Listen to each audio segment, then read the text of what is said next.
Welcome to this episode of Flex Your Feelings. Today I'm delighted to be joined by my dear friend Elliot Burgess, fellow podcaster, fellow therapist, and our topic of conversation today is centred around a question, and that question is, are men today experiencing a crisis of masculinity? It's a complicated subject. We take a deep dive into many different areas of the debate. It's a very enriching, very informative conversation, lots of different opinions, lots of thinking out loud, trying to make sense of this very nuanced subject. I hope you enjoy it. Let's get started. Right, what are we talking about today? Well, do you know what? I've been wanting to talk about this for a long time, so I Googled it, naturally, and I typed in, is there a crisis of masculinity? No. Well, steady on. AI said first. Where you should get all your relationship advice. Do trust AI. No, so I'll read exactly what it says. So I put, is there a crisis of masculinity? It said yes. There's a lot of discussion about a crisis of masculinity in quotation marks, with many pointing to a sense of confusion and uncertainty among men about their roles and identities in modern society. And I just thought, let's discuss. I think that's a Because fantastic starting if there's point. confusion, maybe we can help Unpick that confusion and and sort of see what is coming out in society at the moment in terms of the arguments for, is there a crisis? Maybe what's coming out in terms of the arguments against if there's a crisis. So let's just see where the conversation goes. I definitely think there's a shift, Okay. and we're in the presence of a shift. Meaning, if you think about where the feminist movement has gone to ensure that women are in the workplace, they're meeting their needs, they're equal with us, all those things. I think we've made massive strides. But what's the consequence of that is kind of one of the questions that I ask. And certainly if you look at, what did I see a little while ago? It's a Stephen Bartlett podcast, and they were talking about the presence of women in the workplace. We've met some amazing milestones, all for it, 100%. But there seems to be now a bit of a consequence to that movement, which is, have we forgotten about men? Are we pushing men aside? Are they stepping back from society? And then you've got the whole social media bit, and I'm sure we can talk about that in a moment, but the whole social media bit about general masculinity traits and that lovely word, toxic masculinity. Well, that is one of the words you hear a lot, isn't it? The phrase is used a lot. I don't know if it's used by people that really know what it is. I don't know if I actually entirely know what that means, but my understanding is to do with elements of the masculine, sort of traditional masculine stereotypes that are perceived as aggressive, or I don't know. How would you describe it? I'm not entirely sure if I feel like I can speak on it. I think it's probably worth noting a little bit of history, because I'm old. Yeah. Well, these youthful good looks.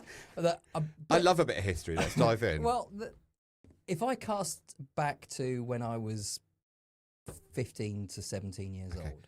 Rough ballpark decade. A very long time ago. Well, I'm 52. Okay. So go back in that day and age, misogyny was rife. You heard it everywhere. And just to clarify, misogyny is defined as a hatred of women, and chauvinism is defined as a strong dislike and power struggle between men and women. Well, you've corrected me, and I think you did the right thing, because it is the chauvinist is what we saw a lot of. Misogyny, the hatred of women, and misandry, the hatred of men. Right. It seems to be very much a cultural belief system that's kind of infiltrated the way we live, usually because of social media and how it's kind of evolved. But we tend to kind of lean into that, don't we? Because we open up our phones, we lean into, oh, that's interesting, that resonates with me, or you find, whatever reason it might have sparked some curiosity, the algorithm is then switched. Yeah. So we've got to really have to go careful about the definitions of misogyny, misandry. But yes, when I was a young man, we were all for, and I remember groups of us, and I think that's kind of a youthful thing. What, hanging around in groups? Hanging around in groups, but more importantly, just thinking about how women were treated then. We were all appalled at how, in a work setting, say for argument's sake, a lady might have her bottom smacked because it was, we see it in films. And, yeah. Look at the Carry On films. Yeah. So many touches that would be considered completely and that was comical inappropriate. Then. But yeah. And we've come a huge way since then. And I don't know that whilst we've come a long way, we've also inherently lost our way. The masculine traits and misogyny get intertwined and lost. Okay. Does that make sense? It does. So people are mixing the two together and then they become synonymous with one another, but they're not. They're separate things. Yeah. Misogyny is a very overt, distinct hatred of women, whereas being masculine isn't hating women. It's something to do with an individual sense of their own energy or something. Does that make sense? What do you think masculinity is? That's a difficult question for me because in my head, and I'm quite happy to stand corrected, but I think masculinity is an energy which is around protection and, I don't know, I want to say dominance in some ways, but I don't know if that's the right word. I don't actually think I really know what it means for me, because in my life, I think actually there's parts of me that would have said, oh, I want to be more straight acting, which might be synonymous with masculine. So I see masculine as like strength, protection, controlled aggression. Yeah. And so many of those things I probably would have gone, I don't like that because of with my peers, for example, growing up, or my dad or whatever. It's like, I think I probably do have a rather skewed view of what masculinity is. So I'd be way more curious to know what you think masculinity is. Well, here's one I made earlier. You might want to get an adult to help you with this. So I made some notes because I didn't want to miss anything out that would be beneficial. I want to paint a picture of some research that I think depicts what masculinity is, that also is exhibited in feminine, but not as much. Yeah. Because we are in this, look, I used the work setting as an example earlier. That's a good example. So, controlled aggression. Okay. Healthy competitiveness. Okay. So, in preparation, in case we talked about this today, and we are, I was thinking, well, the competitiveness, I can think of work-related settings, couples-related settings, when the competitiveness can kind of turn into a fairly negative talk track. Meaning, if we're competitive because we feel a gap in ourselves, or we're competitive because there's an insecurity, that's not competitive. I think masculine competitiveness, and we see this in video gaming. There might be a newbie coming onto an Xbox. I think trying to think of something. Call of Duty. Yeah. But they bring their comrades into the game, and whilst you've got these expert players, they all work together. So there's still that competitiveness, but they will group together as a bit of a tribe. Yeah. So the competitiveness is they're all succeeding. But they're all leaning on each other for that competitive edge and learning. So I quite like that. Okay. Protective instinct, which is what you just mentioned a moment ago, and I think that is innate. It is. I have a protective nature over you. I have a protective nature over my friends, my boys first. Yeah. So that is definitely a masculine trait. But in that protectiveness, do we also then have boundaries in place that in this new modern world, they might be seen as controlling or misogynistic? Yeah. So that's that narrative that I need to be very aware of, certainly with client work, because I can hear how men are muting themselves to make sure that they don't upset their partners or the group that they might be in. Because what are they muting themselves on? That protective innate instinct? The innate instinct, which is effectively taking care, but it might be seen as controlling. Okay. Yeah. You're thinking that through. I am thinking that through because I think everything that you're saying is really interesting, and I'm sure there's more.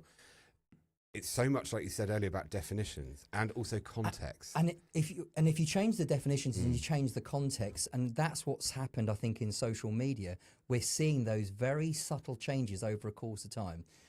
Newsflash. News just in. Yeah. Today, the news. You put your glasses on. Oh, hang on. And for the news. Yeah. So, since the pandemic, and I would love your thoughts here. We're both therapists, just to kind of set the scene. Mm-hmm. We both work, well, you work with couples and individuals. Mm-hmm. Yeah.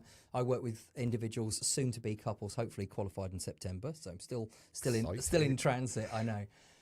But since the pandemic, I have seen a decline in men's mental health. I've seen a decline in masculinity, and I'm getting men that are coming to me now that are, I would say, and this isn't a negative trait, I'm just saying this seems a little unnatural to how they perceive themselves. I'm seeing them very feminine. Okay. So there seems to be a lack of tools and resources and define comfort. Feminine, I suppose, then, if you're able. I guess they are scared of doing the masculine things. So they're scared of being protective. They're scared of being assertive. They're scared of leading. Right. They're trying to appease their partners. Mm-hmm. And that's all of those things fine. We've got to be better at communication. We've got to be more resilient. We've got to be more resourceful. We've got to be a little bit more emotional. We've got to share those feelings, thoughts. But I think there is certainly an aspect of how they see themselves. They're a little bit lost. I meet some lovely, beautiful human beings. They are absolutely gorgeous. Yeah. But they're scared to show some of those masculine traits. And I don't think it does them any good. And I'd love your thoughts on that. My mind goes to wanting to understand, and obviously we can't speak for them, but from your experience working with them, having probably had very direct conversations about that fear, if they're scared and feeling lost, I want to understand where they think that's coming from, who's preventing them from expressing masculine traits such as healthy competitiveness and being protective, such a being big assertive. I know it's big, but my brain then thinks, are they getting this from a collective societal message where if they, I mean, it goes back to the definitions. If they're being assertive, what's the context? Are you saying to somebody, you can't do that? Yeah. And then somebody says, well, no, I will, because that's my right to choose, so I will do that. No, I forbid it. Yeah. Or we're talking about something else. And I love that, because what you're outlining is the boundaries. And I use this analogy in therapy, because when I hear guys saying, and girls, I work with both sexes, but it seems to be going more male route, because to your AI, are we in a crisis? I genuinely think that we might be, and it might be a big reorder, I don't know. Or an evolution is what some of the research is saying, that we're redefining and letting some of the more archaic and unhelpful elements of it go, and reclaiming some of the more positive, healthy aspects. And I think that's where Stoicism fits masculine traits really, really well. The laws of logic, you know, there's no middle. There's, you know, A equals A. It's all simple things that men are designed to be. That's what we do. We provide the analytical. We provide the logical. And the feminine movement, or feminist, let me get this right, women provide the feminine, which is more emotional, tactile, loving, caring, compassionate, nurturing. All of those things are essential. Now, in balance and harmony, I suppose. You've hit the nail on the head. It's the whole yin and yang, isn't it? Yeah, and because we have both energies, and so do women. Yeah. But then if there's an imbalance, or one energy is more dominant and it's, I guess, a destructive force, that's throwing everything out of sync. Just as you said that then, I was thinking that reminds me of the competitive nature that we're seeing in the world. You know, and I'm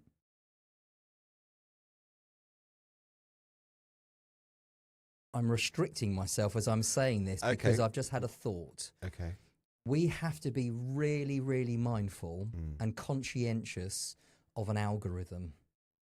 And what do we do now? We live. Anyone listening, I'm leaning for my phone. Yeah, that was just a stretch across the table. Here's one I made earlier.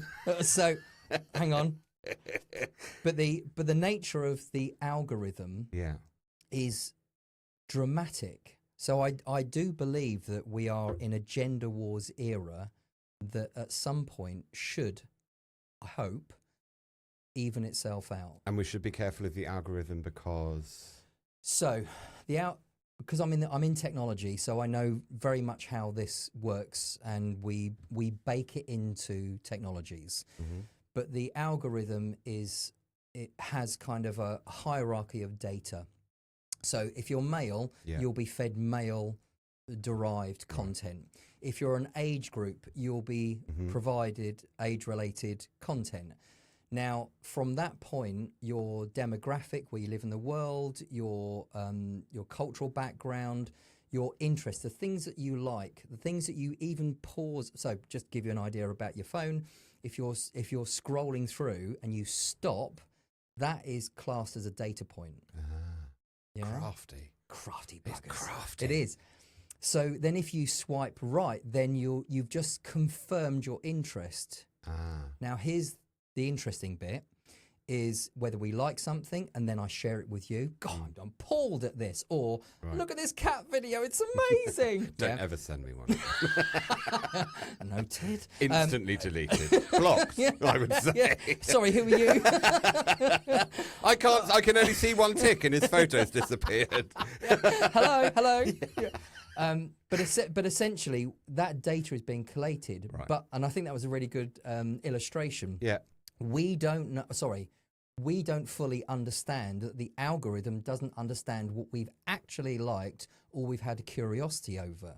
It's just a movement of so swiping or the pausing.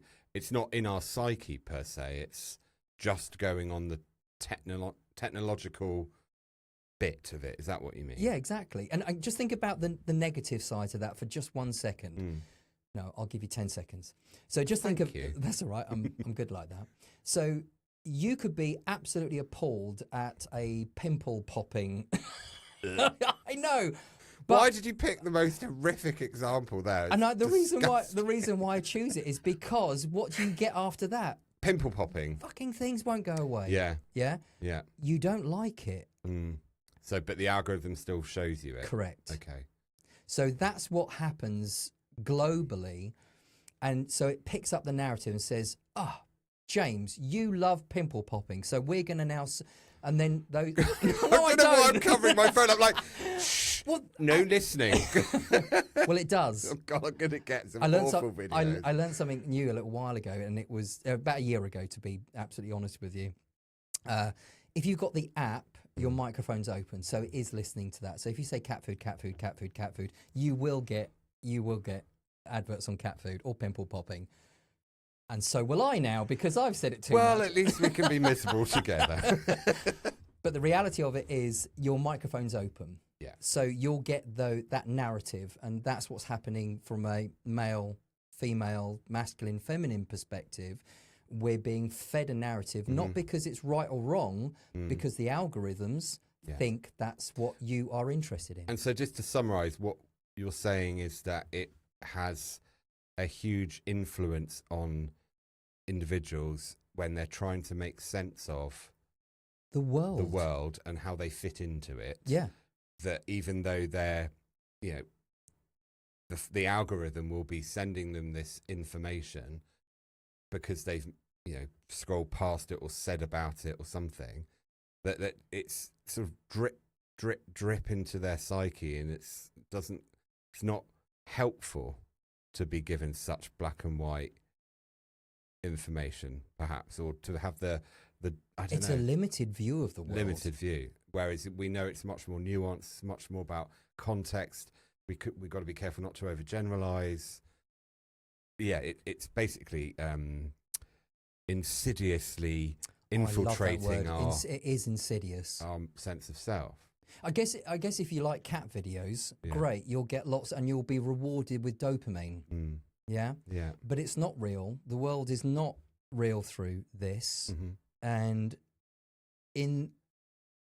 bringing it back to kind of the masculine challenges that certainly that I see, you can see men how they might be coerced into a belief system based on their mobile phone, and then the cultural shift. So it comes in from lots of different kind of angles, and I think that's why they're so lost. Beautiful human beings, absolutely lost because they've not got, and dare I say it, masculine role models. Well, that's one of the things that came up in terms of this for and What did it against say? argument. Bear with. It said... You didn't say, here's one I made earlier. No, I didn't say that. That's your line. I'm not going to steal it. Oh, here we are. Lack of positive role models. Some argue that traditional masculine ideals are being replaced by negative stereotypes, or that positive male role models are lacking in media and popular culture. That it reinforces what you just said, that people are struggling to relate and identify to healthy, positive male role models. I saw something a little while ago, and it. I think you and I, we're very lucky in the industry that we're in. We have self-awareness, and we can check in on ourselves. We can go, I know where that sits. That's not real, whatever. But I heard, I play around with the algorithm. I've got 2 Instagram accounts, a private one and the one for the POC. Okay. So I get 2 views of the world. So I'm very lucky in that respect, and it's been a real education and an eye-opener. But if I purposely go down a bit of a rabbit hole of liking and following, swiping and sharing, and I only share them between myself. Ah, interesting. Interesting, yeah. Yeah. So I get a completely different channel. Now, again, the thing that I thought was a little worrying was Jordan Peterson is a misogynist, and there's a lot of content out there, and he's a thought leader for people, not men, but people. Everyone. Yeah. But it's fascinating how a narrative out of either podcasts or interviews or stage events can be doctored to suit good quality algorithms that people seem to consume. The thing is, rightly or wrongly, that's it. Rightly or wrongly, they're just an algorithm. They're just content being served up. Yeah. They're all things that influence young men. So we go back to the fear part that you witness and people that you work with in particular. They are not being guided, by the sounds of it, towards having a healthy sense of their own masculinity. There's either an extreme one end or extreme the other, and not very much going on where it's a open, healthy discussion, and allowing them to, I don't know if define for themselves is the right way to say it, but it feels like they're being misinformed, led astray. There are dominant voices in the world, aren't there, on this subject, in the ether, and it tends to sort of peddle hate or you're spot on. Just contempt, anger and contempt. Yeah. I'm thinking, how can anything that's peddling that sort of energy be healthy? Well, it's the path of least resistance. We look, we're all looking for comfort. Okay, if we are in a position where we see a narrative on the internet, or our family setting, or our partners, male, female, makes no difference. We're all influenced. Social media is certainly one aspect of it, but I was going to actually ask you the question why you think that is, because I've had an opportunity to learn some hard inalienable truths over the last 2 years. I've got 2 boys, so I'm really conscientious about the world that they're going into, which is not the world that I lived back when I was 15 years old. I was all for women's rights and equality and what's the word you used? We have to cut this bit out. What's the word you used? Not misogyny. Can't cut anything out. Chauvinism. Chauvinism. Chauvinism. There's another word, isn't there? Sexism. Sexism. I prefer that for some reason. Because I think it works both ways. Okay, so you can pertain to either male or female. Yeah. Yeah. Okay. I think there probably is a word for chauvinism in the opposite way. We can cut this bit out, but because it's a male show. So let me just define this, because. But they're good points, aren't they? Yeah.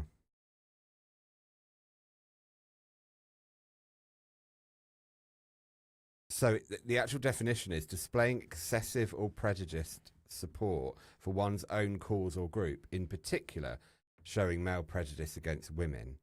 But chauvinism is any form of belief where you are pushing your own agenda over to the detriment of someone else. Yeah. But that's why people would say male chauvinist. So they'd have to put female chauvinist. Female chauvinist, I suppose. Have we just made a word up, or does that exist? Should we research that? Yeah, have a little tap on your keyboard. Yeah, chauvinism is an unreasonable belief in the superiority and dominance of one's own group of people. So it can apply to either. So when we're saying chauvinistic, we should be really saying either male chauvinist or the definition female chauvinism. There is female chauvinism. There is, yeah. So I'm looking at both. And, we're talking the about... the feminist movement, some extremists within that group would have not a extreme hatred, but a contempt for men. But they're pushing their group do you remember the other. Do you know what I mean? Sorry. Yeah, no, you're absolutely spot on. I'm just garbling that out. That's the way I try and understand something, is my thought stream. Well, I said to you that that I have my two different channels, and I try out different algorithms, and it's a really easy way to reset it.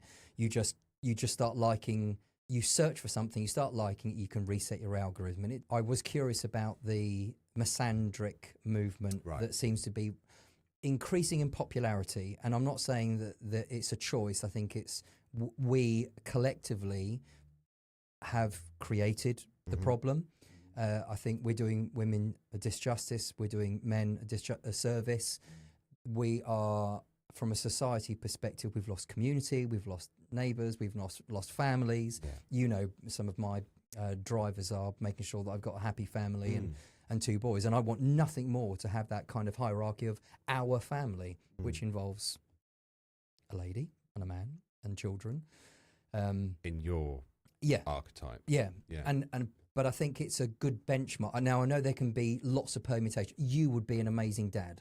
So I wouldn't. You would. Did I mention I don't know where you get that from, Did Sunshine? I mention I wanted a babysitter? Oh, it's all becoming clear now, isn't it? My dastardly You would plan. be so good. I really want to go out tonight. Anyway, now you know my master plan. No. But no, of course I would. But there is, I think there's something tangible in some of the, it's not old-fashioned, I think it's, what's the word? Conventional.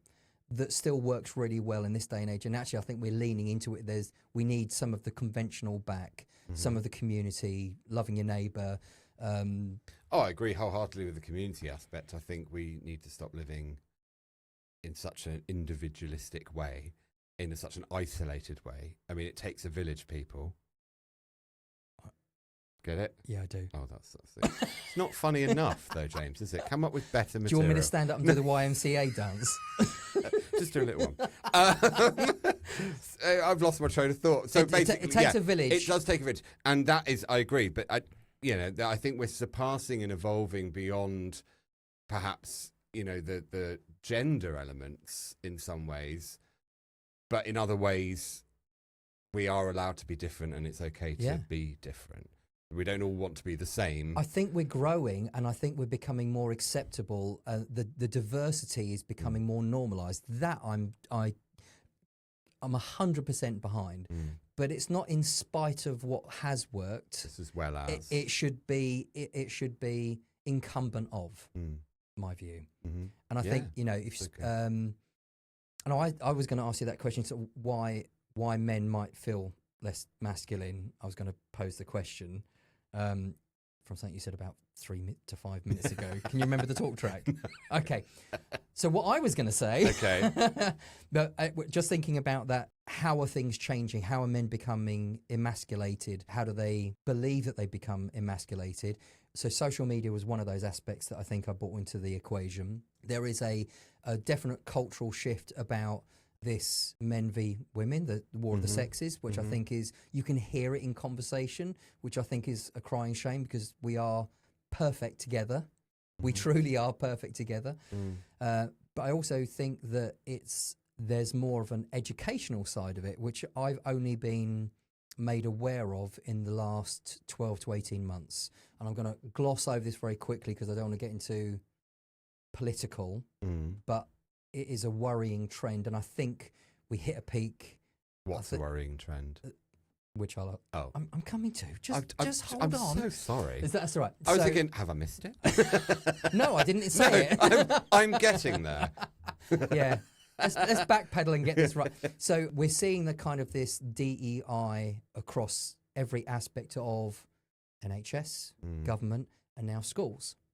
So to give you a good example, December last year, I got an email from the school saying we're going to do sex education, and we've got these other aspects of the lessons that are going to be provided. And knowing how I feel about sex education and some of the cultural shifts, I want to try and keep my boys grounded. So I declined. Said, thanks very much. Perfect email. Thanks for explaining. I'm opting out. I was called into the school. Right. You can't opt out.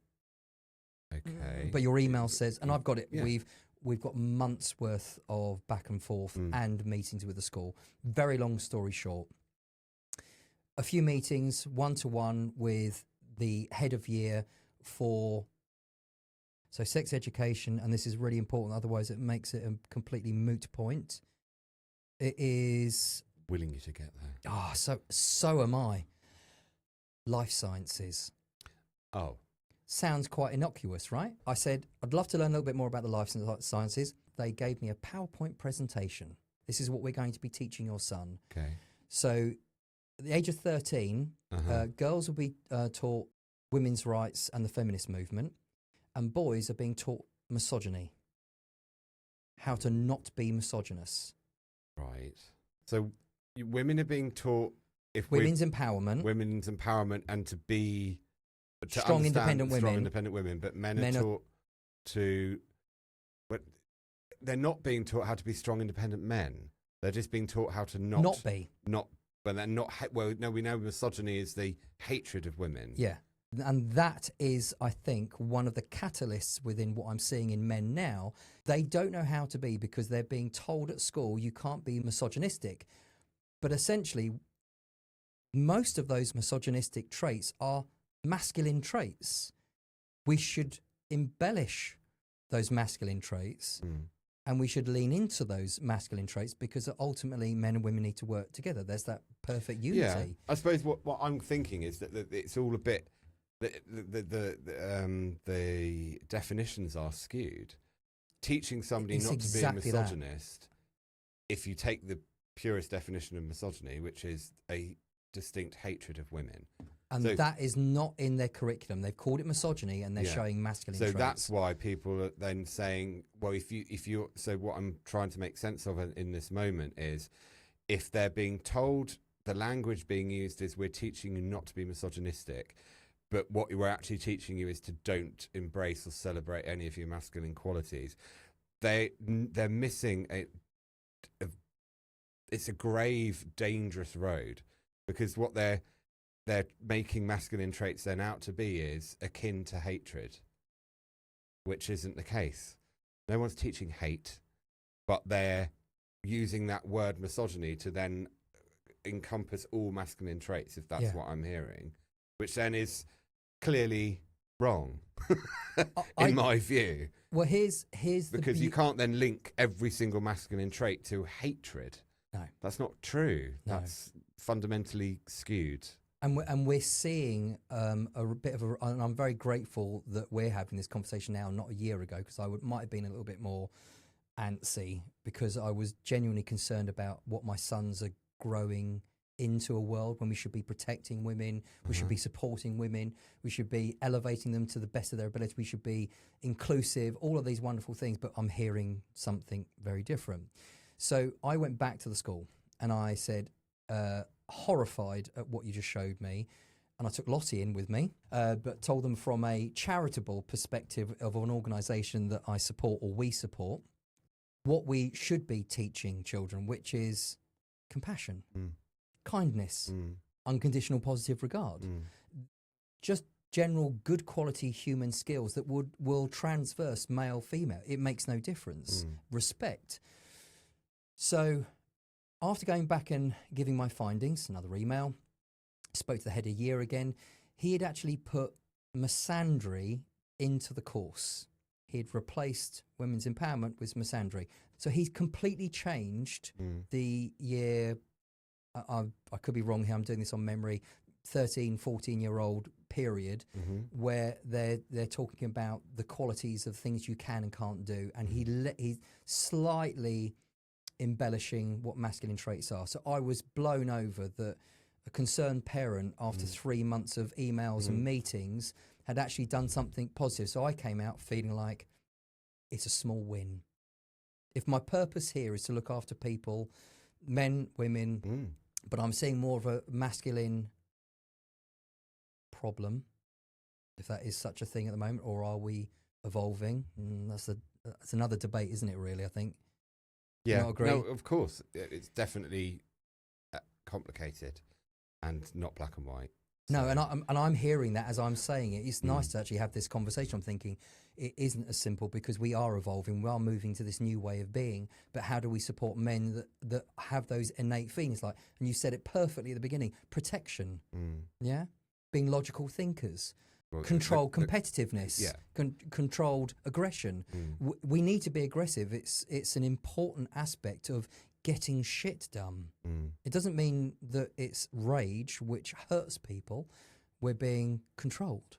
We're using the emotions that we've been given. You could, again, so much of this, Elliot, comes down to semantics. It feels like the words that are being used, the definitions of them don't quite fit. Like, so I might swap out aggression for assertion. Yeah. Like being assertive, because aggression in my lexicon, in my head, goes, what you fucking doing? Yeah. To that I'm not tolerating that. And aggression to me means knowing the feeling deeply, having a relationship with the feeling. So all feelings are good. The idea of being happy for the rest of my life sounds like torture, and it's just simply not achievable. It's not achievable, and the it's way also, that people think. Think about the best poets in the world, the best music you've ever heard. Oh, they've come from born people out of pain. Yeah, exactly. Suffering. But I think, I don't want to put words in your mouth, but I think your point is that it's about knowing the feeling, connecting with the feeling, but the feeling doesn't necessarily mean then you have to act out any force. It's using it. It's using the energy and being able to communicate that in the right way. In the right way. Correct. And definitely no one is peddling hatred for anybody else. So think of a masculine trait, as we've just discussed, being the aggression side, but controlled aggression. I would feel safe being with a group of men that have the capability of being incredibly strong and empowering and aggressive, but they've learned to control it. Because so what would healthy aggression look like, do you think? Think of a workplace setting. Okay. You've been misrepresented. Now, the aggression side of it, the hurt, is a fuel. So that would give you the ability to be assertive and then say, actually, I'm going to assert a boundary. This is in my head, right, but this isn't going to happen. This is important. Let's talk about it. Let's be open about it. Yeah. And it's something that I wouldn't have normally. I wouldn't have had the tools normally to be able to be vocal about, at the risk of being shamed or persecuted. So aggression's got a really powerful connotation to it, but it's not bad. But we're teaching. What do we teach boys? Don't be angry. No, we really need to be angry. Anger gets a bad reputation, Yeah. and actually it's very much a very close relationship to sadness and hurt. Yeah. So if any emotion, like you've just said, controlled and understood, maybe I've used the better. word aggression instead of anger more. I've lent into that direction more so. You are right. Anger needs to be something that we almost embellish. Well, it alerts us to something feeling wrong, an injustice. But we're self-aware enough to say, "Oh, I'm experiencing anger, not I am angry." This is anger. What's going on for me? As an example, just trying to connect with the feeling. One, it's not a call to action, so then you have to go around throwing things about and, completely disintegrating, or dysregulating. But then it's also saying, well, what is it telling me that needs to happen? Do I need to voice my opinion? Do I need to take some action to protect someone or something? Do I need to write an email that after I've had 24 hours to think about it? Write the email, don't send it. Don't send it. Yes, please don't send it. Is that our top tip from today? Yeah. We've taken 40 whatever minutes of conversation, and that's finally what we've crystallized. Don't send angry emails. Okay? Yeah. Please come back next time. But I think it's like that it can be anger and any other emotion, when it's understood, can be used for a force of good, or it can be used for a force of bad. So I've got a question for you. Where are the role models helping young men with exactly the thing that you've just explained? I think they're not the loudest voices out there. I could be wrong because I don't really listen to the... Oh, I appreciate that I'm tuned into it because I live and breathe it. You might need to name these big voices that are controversial in the field, etc. I do have a controversial, and I think... is it Andrew Tate? Yeah. Now, go on. No, I was just going to say that, but I think those voices are very much in a group of their own. On the ground, I would draw on what I've experienced over the years in terms of my youth work background, for example, and listening to conversations of other people that are currently in youth work. Positive male role models exist in the men that are providing safe places for young men to gather, stay away from crime, play music, play sport, whatever it may be. They are everywhere. And sport. Yeah, so sport, any activity, any safe place that's been nurtured by other men that have been, exposed to really dark things. There are angels everywhere. They're doing this work. I think the male voices are out there. They really are. But they're not the loudest voices. And we talked about algorithms. Yeah. I don't think these men that are saying to other young men, it's okay to be angry. Let's understand why there's anger there. And you can't then allow that to dictate to you who you become. It's not good to define you. It's an emotion. If you feel angry because so-and-so pushed you, for example, you've got to slow things down a minute. It's okay to be angry. That's not a dirty emotion. But then if you go and punch them in the face, there will be consequences. Yeah. And you've lost control of your own self. And that will then follow you around. And people will then start saying, yeah, you go, you're a violent man. Yeah. Well, and then it's a witch hunt after that. Yeah, one act doesn't make you anything, but if it's repeated, people then start to believe that you are the sum of your actions, right? Lovely. But so people are out there guiding young men, I believe, in managing emotional maturity, emotional intelligence, self-awareness. But no, I don't hear anyone saying you can't be caring, you can't be protective, you can't be assertive, you can't be competitive. I don't hear that personally, but I'm not moving in the circles that perhaps I would be exposed to that more. Yeah. But I know it's out there because I do watch it. I watch and I don't. It seems to be a lot about algorithms today, isn't it? That wasn't my intention, but it does seem to be an inalienable truth that there is a demographic that gets that kind of narrative, or they might live a particular lifestyle and they feel persecuted. May not be, but feel persecuted. Yeah. And you talked about Andrew Tate a moment ago. I did.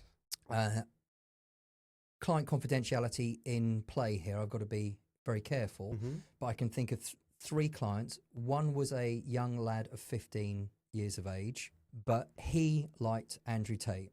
Non-judgmental and a non-directive counsellor. So I'm not telling him what he thinks or feels is right or wrong. Entering his world and understanding it from... Unconditional. Yeah.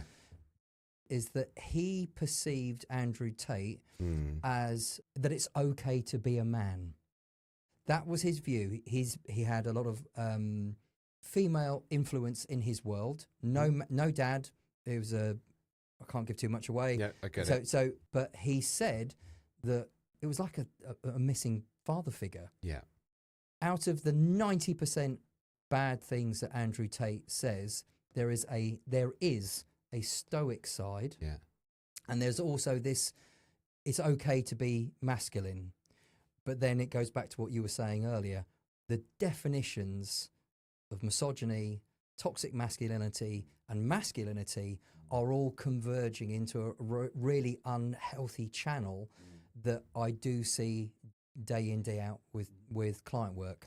And it's that client example is wonderful. I think the only thing I would add to that is that it possibly is a unfortunate rarity for a young man to take the parts that Andrew Tate isn't peddling from hate. Remember the algorithm, he's being given he's getting a different stream. What would be wonderful if people were able to receive that message and filter out the rest of Andrew Tate's noise. Yeah. Because he's allowed an opinion. No one's saying he's not, and no one's saying he's I don't believe anyone's a bad person. So, but what he's saying is obviously very inflammatory for a lot of people. But this young client you spoke about sort of filtered all of that out and went, no, he gave me permission for my story to be a man. Yeah. And that's lovely. But I feel it's rarer. If you lined however many people that Andrew Tate, how much of it would be they listening to the other stuff that you've just said, the 90%, not the 10%? And it goes back to exactly what I was saying before. If we're appalled at something, we're gonna take notice. Yeah, and then and then you'll be fed what. Yeah. And so maybe some of the masculine trait, maybe some of the masculine issues that we're seeing is an educational thing. Learn the world by, I don't know, your rugby coach. Learn the world from a group that you want to join. Be involved in the community. And it all sounds a little bit kind of pathetic in some respects, but I have a really strong passion about give back, serve people. That's a masculine trait. You don't need thanks for it. It's not about validating you. Oh, suddenly feel more masculine. I never thought I'd say that. No, I'm kidding. I do actually, profoundly agree. I think that's a really healthy way to look at it, but in no way would I ever equate that to toxicity. So that's nice to actually then think, maybe there is a nice masculine energy from being in an act of service. I guess knowing that we don't have those masculine role models, or we need to redefine what those role models are. The education, we need to be educating young people, young men and women better. We're doing them such a disservice. And it was something I spoke to the school. I have a lot of chats with the school. Don't have kids, by the way. Well, I'm not going to accidentally have any. You never know. Yeah, all right, okay. But very, very, very, very, very unlikely. Is it? I would say impossible. Okay, all right, fair enough. But I was speaking to one of the teachers just 2 weeks ago, and I said, I posed the question. I said, how do you feel about the 13 to 16-year-old girls that, and I said, and I'm sorry, but I have to look away, but that girl there, that you can see her bum cheeks from, because her skirt is so short, that how do you, and she goes, it's a real problem at the moment. And I said, tell me more.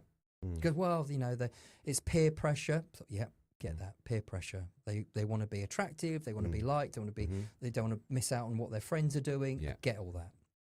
And I said, how do you think it's affecting girls? And she didn't have an answer. And I said, do you think that it's representing them in the way that they need to be represented? We spent decades trying to stop men objectifying women. But now we've stepped back because we don't do that anymore.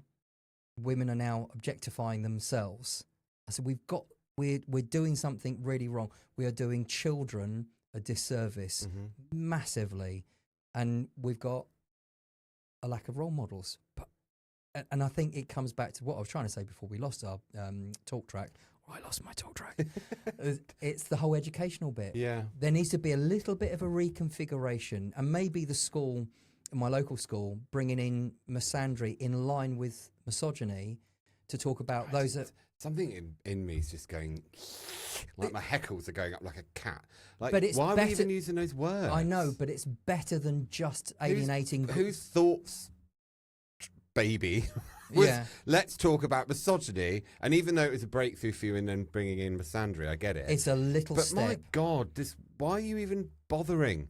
When look forward, like how do role What models would you do? talking about? I would not overcomplicate it. In what way? Well, I would encourage everyone to be kind and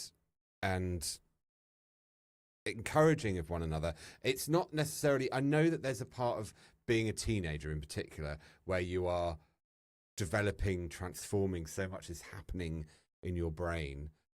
So from like a neurological perspective, a lot is happening. But I don't think some of the, you know how earlier we said it was complicated and it's nuanced. I think sometimes that can be used as a mechanism for preventing us seeing clearly. Like, I don't think it's actually that difficult. The way I watch you parenting your children, I'm like, that's a wonderful male role model. Yeah. But I wouldn't then say that the way I am with the children is any different, the limited time I've spent with them, but how I am with any child. I want to know them. Yeah. I like to get to know them. I like to laugh with them. I like to help them work through their stuff. And if there are times when they feel angry, it's never like, now don't be angry, you're a little misogynist. It never comes into my head. It's just, talk to me. Yeah. But then I'll give affection freely too. I've seen you give affection freely to your children. And to you. And to me. Yeah. And that's, I don't think necessarily it makes it masculine or feminine. It's just you. Yeah. You give that affection because that's who you are. You've found yourself in this industry, this field. I like that. I'm going to write that down. Because you're who I'm you in this are. field. But we can get lost in the debate when actually I think just encourage children. Be supportive. You can encourage competitiveness in a healthy way. Come on, like, if you're playing sport, for example, it's like, keep going. Yeah. You know, come on, you can do this. You've got this. It's not bring the fuckers down. It's more. But that word encouragement, I love because it transcends everyone, male, female, makes no difference. But if we go down that negative talk track with masculine traits, I think the byproduct is probably what we're seeing a little bit more so of now. As I say, since the pandemic, everything's gone online, and I think we've kind of fallen into that category.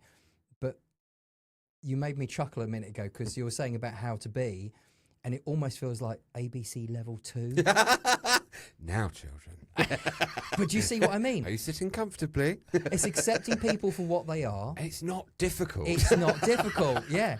But what if level 2? Yeah. Oh, and for people that I guess don't know this, when you're on a counselling course, you have different levels. Yeah. Level 2 is effectively the entry level. It's the core how skills. How to listen effectively. Well, you've taught it, haven't you? So is that right? It's. I say basic, but not with negative connotations. Correct. It's the foundational understanding of how we effectively in this listen. Field. Yes, in this field. We're in a field. We're not fields. Like, I love an open field. I don't know about you. Well, I don't know where we're going with that. But yeah, it's the foundational level of how to effectively listen. Yeah. But it's not actually hard. No, it's just different to what you get taught in other places. But what it's not doing is berating others that they're wrong. Never. And I think when you talked about that simplicity, I think you're absolutely spot on.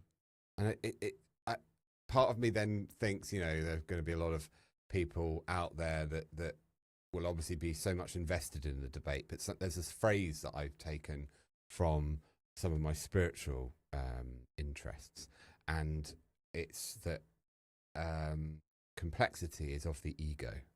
Ooh. So anything that we get so complicated about is because the ego is driving the show. Whereas actually, if you just tap into the force within us that's underneath all of the noise, which is an innately good force, I believe, it's actually quite simple.